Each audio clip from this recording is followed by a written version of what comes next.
โอเคก็สบายดีทุกคนเนาะเฮาก็มาต่อกันเลยเนาะ EP นี้เนาะทุกคนเนาะอ่าสัญญาณเตือนจากซาซาเซโบะเนาะทุกคนเนาะ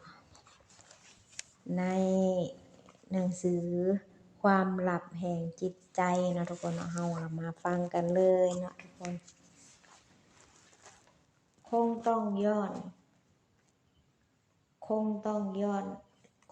งยอมรับว่าผู้เขียนไม่สามารถลืมเหตุการณ์น่าสลดใจที่เกิดขึ้นในเดือนมิถุนายน 2004 ณ โรงเรียนประถมประจำเขตซาเซโบได้ เด็กหญิงอายุ 11 ปีได้ทำการฆาตกรรมเพื่อนร่วมชั้นโดยเจตนามีผู้เสนอความเห็นและวิพากษาวิจารณ์เกี่ยวกับความสัมพันธ์ระหว่างเด็กหญิงทั้งสองโดยเฉพาะเด็กหญิงผู้ก่อคดีเป็นจำนวนมากแน่นอนว่าความเห็นเหล่านั้นย่อมประกอบด้วยคำพูดที่ปราศจากความชัดเจนอย่างการอบรมพัฒนาจิตใจและการอบรมเกี่ยวกับคุณค่าของชีวิตการอบรมเพื่อเพิ่มทักษะการควบคุมความโกรธและแสดงความโกรธออกมาเป็นคำพูดเป็นความคิดเห็นจากหนึ่งในนักจิตวิทยาคลินิกผู้ทำหน้าที่การจัดทำโครงการอบรมเพื่อผู้ทำหน้าที่ผู้ให้คำปรึกษาในสถานที่ศึกษานักจิตวิทยาคลินิกผู้นี้ชี้ให้เห็นความจำเป็นในการจัดทำโครงการระบบเพื่อให้นักเรียนทำความเข้าใจกลวิธีในการติดต่อสื่อสารกับผู้อื่นอย่างมีประสิทธิภาพฝึกฝนการแสดงความคิดเห็นอย่างเหมาะสมโดยไม่สูญเสียความเป็นตัวของตัวเองรวมทั้งวิธีการควบคุมความโกรธหรือความไม่พอใจอย่างได้ผลเป็นไปได้หรือไม่ว่านี่เป็นข้อเสนอแนะซึ่งถูกคิดขึ้นหลังจากได้ยินผู้เป็นแม่กล่าวถึงเด็กหญิงผู้ก่อคดีว่าเด็กคนนั้นปฏิเสธใครไม่เป็นอาจจะมีหลายท่านที่คิดว่าการอบรมพัฒนาจิตใจในเชิงจิตวิทยาเป็นเช่นนี้เองอย่างไรก็ตามสิ่งที่เกิดขึ้นเป็นเพียงเปลือกนอกของการให้การศึกษาผู้ใหญ่ในสังคมมีความคิดที่จะให้การศึกษาแก่เด็กและเยาวชนแต่เพียงผิวเผินเท่านั้นโดยไม่รู้สึกถึงสิ่งที่ตนกำลังทำเป็นความผิดร้ายแรงเพราะไม่ต่างจากการส่วงสิ่งเวลาอันมีคุณค่าของเด็กและเยาวชนเหล่านั้นผู้ใหญ่ไม่เคยคิดปล่อยให้เด็กๆรู้สึกสบายใจจากการใช้เวลาร่วมกันเพื่อนฝูงรวมทั้งมีเวลาคิดเรื่องราวต่างๆเมื่ออยู่คนเดียวสิ่งที่ผู้ใหญ่กำลังทำอยู่เป็นการรังแกเด็กและเยาวชนภายใต้สังคมที่ผู้ใหญ่มีอำนาจเหนือกว่าทำให้เด็กและเยาวชนผู้กล้าปฏิเสธความต้องการของผู้ใหญ่จะถูกมองว่าเป็นเด็กมีปัญหาจะมีสักวันหนึ่งไหมที่ผู้ใหญ่ฉุดคิดว่าวัตถุประสงค์ที่แท้จริงของการศึกษาคือการกำจัดสัมภาระที่มากเกินความจำเป็นให้พ้นจากแผ่นหลังบอบบางของเด็กและเยาวชนเป็นไปได้หรือไม่ว่าเด็กหญิงผู้ก่อคดีได้รับ แรงกดดันจากการแข่งขันกับเพื่อนร่วมชั้นเพื่อสอบเข้าศึกษาต่อในระดับมัธยมศึกษาตอนต้นสความสนิทสนมที่เคยมีต่อเพื่อนสนิทกลายเป็นความรู้สึกที่มีต่อศัตรู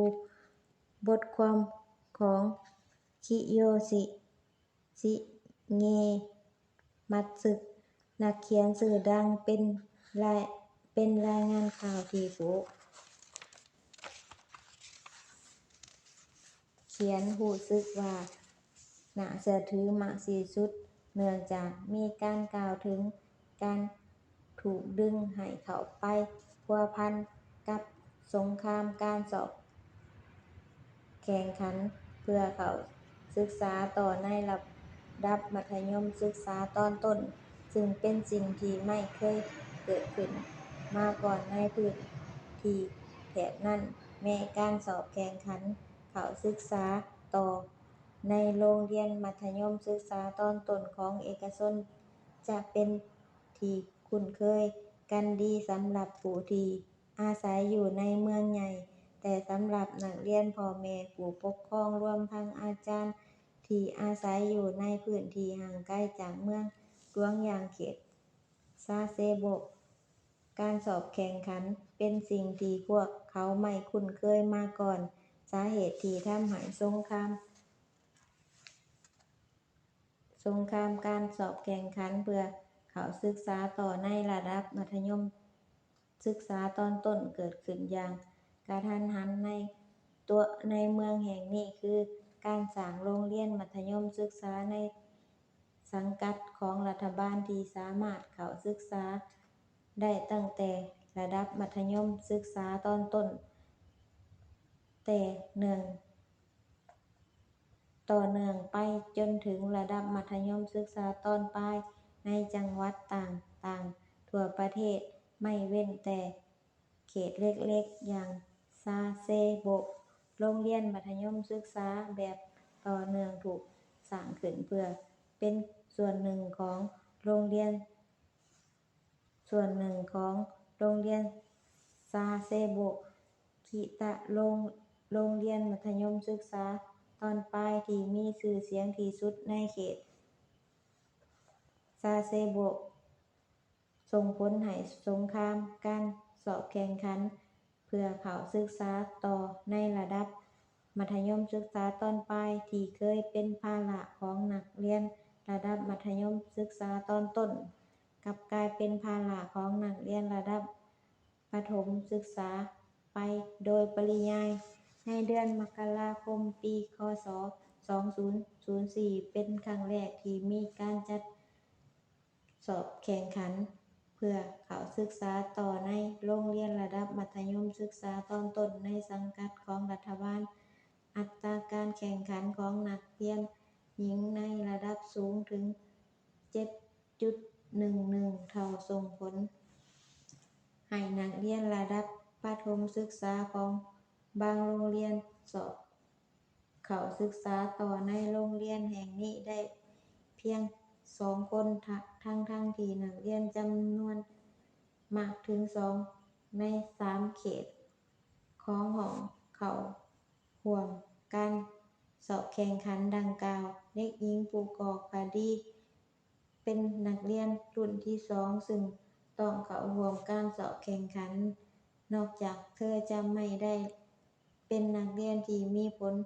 การเรียนอยู่ในระดับดีเด่นแล้วพ่อของเธอยังต้องออกจากงานเพราะป่วยหนักในขณะที่แม่ของเธอต้องทำงานนอกบ้านเช่นกัน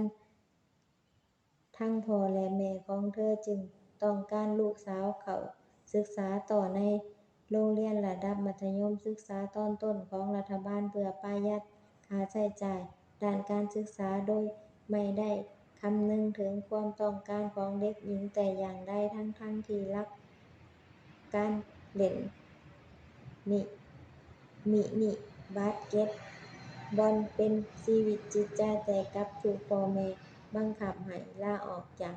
ชมรมและแทบไม่ได้ก้าวออกจากบ้านใน